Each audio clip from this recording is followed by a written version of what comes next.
Let's get on to the matchups that will be taking place here on this Friday. A little bit of 5 for Friday, and we start off with a big one. First of a 3-game set at Ring Central Coliseum between the Astros and the A's. Zach Greinke taking on Chris Bassett in this one. In case you haven't checked out the standings, Oakland with a 2.5-game lead, and they are looking for a 7-game winning streak.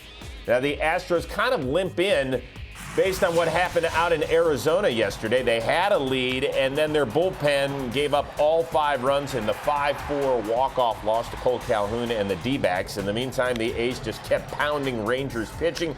Couple of homers. The starting pitching's doing the job. The bullpen's doing the job. So, Kev, what do you need to see from the A's this weekend to indeed prove that, you know what, they could upend the Astros there in the American League West?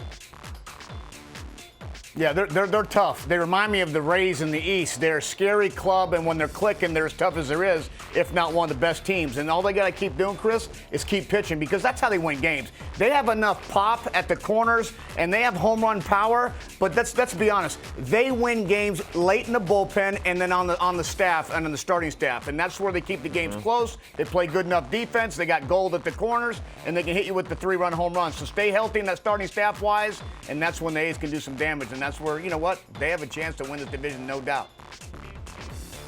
Okay, so do they need to prove anything to you this weekend or no?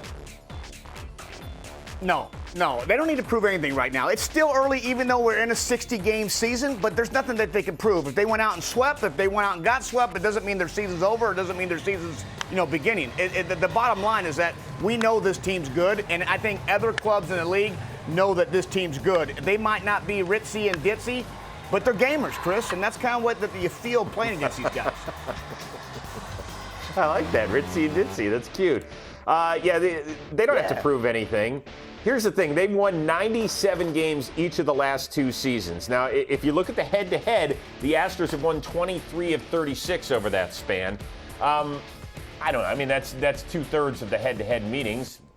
Okay, fine. The A's, we know, are right there. And we know with Verlander hurt. We know with Osuna possibly out the year as well. That, the A's can smell it. They can smell a little bit of the blood in the water, but we're not going to overemphasize one weekend series 2 weeks into the year. But I'll be watching.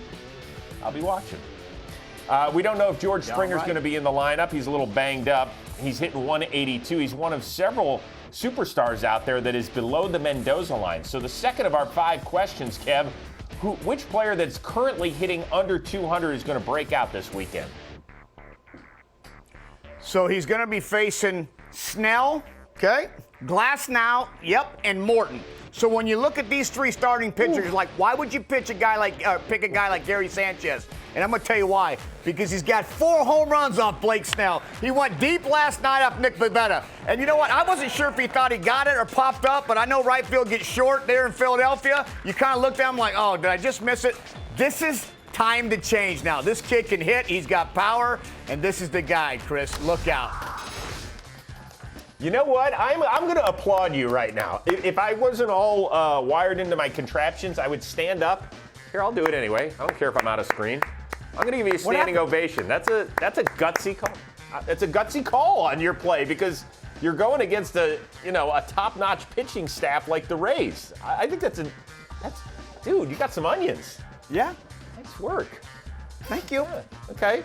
I'm going to go the opposite way. I'm going to go with Pete Alonso, who, although he's facing one of the hottest teams in baseball in the Miami Marlins, I looked at who they were starting Friday, Saturday, Sunday. It said TBA, TBA, TBA. And I was like, God, they're going to start the same guy all 3 games? And then I realized it was to be announced. The thing with Alonso, he has only 1 homer so far after mashing 53 a year ago. But which team did he victimize the most in 2019 en route to Rookie of the Year? The Miami Marlins. He hit 8 big flies. If he doesn't go deep at least twice this weekend, I'm just saying. Pete Alonso, Polar Bear, I believe in you, bro. All right, up next, let's head down to. Thank you. I'll stop. You can sit down now because NTT Ballpark Cam is taking us down to the new palatial estate in Arlington. First of a weekend series between the Halos and the Rangers, who are trying to get off the schneid, Canning and Lyles in this one. But really, it's about two ball players that we're really focused on. Mike Trout has just been swinging it. He's got 3 homers since baby Beckham came into the world. You talked about dad strength the other day. The dude can mash, and he doesn't mind hitting down in Texas. And then there's Albert Pujols, who finds himself just 1 homer shy of tying Willie Mays' 660 of all time. So come Monday morning, whose prodigious blasts are we more likely to be talking about, 1-5? I think once Trout gets going, it just doesn't stop, especially if you throw that ball down and low. He's homered 11 times the last 18 games against the Rangers. And this is really, really, really, really a scary guy, Chrissy. Bottom line. So, I think Trout keeps going. Baby Beckham, there's something about it, the Stars. Daddy goes deep a bunch, and that's the home runs we keep talking about. Poole's going to have his home run. He's going to pass Willie Mays, we know that. But I think Trout, when he's going, this is what they do. All right, one other thing, Kev, we have to stand up again and give a standing ovation because Mike Trout is 29 today. So let's stand up out of the, yeah, come on. That's right. Happy birthday, Mike Trout. By the way, in 6 games in which he has played on his birthday, he's gone deep 4 times. He's hitting a homer tonight. He's hitting another one Sunday. And Albert Pujols is going to save 660 for some other time. That was an easy answer. I felt good about that one. Nice. All right, up next, Ballpark Cam taking us down to the Trop. NTT Ballpark Cam, that is. First of a 4-game set in Tampa between the Yankees and the Rays. First game is a showcase game tonight, coming your way about 6:40 Eastern time. It is Tanaka and Blake Snell, and as Millar already told us, Gary Sanchez is going to homer. But that shouldn't stop you from watching because it's on our network and our bosses would be happy if we said that. So why don't you go ahead and do that. Now, Kev, if you haven't checked the standings recently, New York actually has a 4-game lead over the Rays in the American League East. True or false, Tampa at least has to get a split in order to stay in contention in this division? Yeah, I'm going to say true, not that they have to mathematically, but say true because I just said this. You have your 3-headed big boys going. And you know what? The Yankees are the Yankees. And the Rays are one of those clubs, they haven't feared the Yankees, but they have to kind of get over that hump. And to get over that hump, you need Blake Snell to be the Cy Young, you need Glasnow to do what he does, and you need Charlie Morton to do what he does. So I think at the end of the day, yeah, they're going to need a split because I think for their mental toughness going forward, it'll make you feel right. And you never know. They're trying to get a sweepy sweep. Maybe. Yeah, well, here's the thing. The Rays only won 7-12 in 19 meetings against the Yankees a year ago. And they know this is the Yankees' second home. And it's not like that's going to have a huge impact because there's no fans in the stadium, as we all understand. But still, the Rays want to feel like they own their home place. Like, they don't want the Yankees just, coming in here and putting their feet up on the furniture and saying, this is good enough. I mean, we're comfortable here. No. You want to make them feel like they're the road team, not the home team. Start winning some games. You mentioned the 3-headed monster. I think that's critical, Kev, because if you get beat with your 3 best pitchers, then you won't come out and say it, but you got to be looking at each other in the clubhouse saying, man, how are we ever going to beat these guys if these guys can't do it, right? Yeah, if you got your big boys, Chris, that's what I'm saying. When you lose a game late in the ninth, that's a W, but it kind of stings a little more. When you lose with your big boys, especially at home, and I don't care, fans, no fans, that's your big boys that stings a little bit more. So I think they'll step up. These guys can pitch, and good pitching stops good hitting usually. Yeah, I love that cliche. It's one of my favorites. All right, last one. As you watch every game at all the stadiums, I find myself checking out all the cardboard cutouts. This one was in Seattle of Steve Bartman right along the line. Thought that was funny. And then yesterday, the one that took the cake in Kansas City was a Weekend at Bernie's, dude, behind home plate.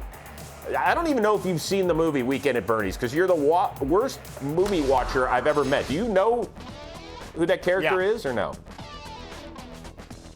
Yeah, I do.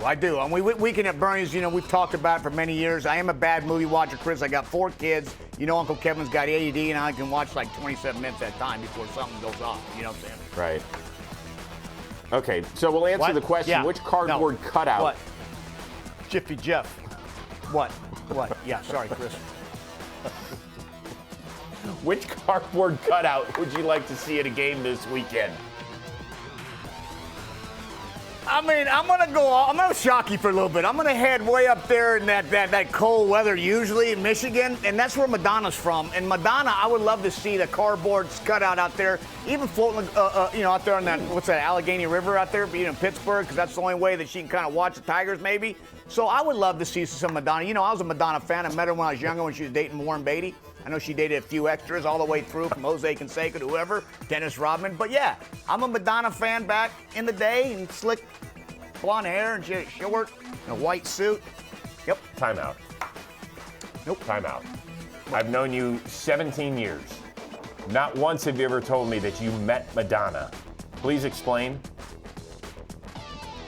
Josh Woods' grandfather and grandmother, my friend Josh Woods, who you know, they did the jewelry for Madonna. We're eating dinner, right? Just the grandparents, me and Josh, And next, here comes Warren Beatty and Madonna, and this is when it was big time. And she's like, Warren! And they get up and hug, and I'm like, oh my God! And white suit, blonde hair, slicked back, platinum, a presence like Michael Jackson. I was like, oh my goodness gracious, because who didn't love Madonna's CD, right? You just put it in, you're like, yeah, I'm in. There you have it, Chris. And that was it. I was a fan, so hopefully I see her this week.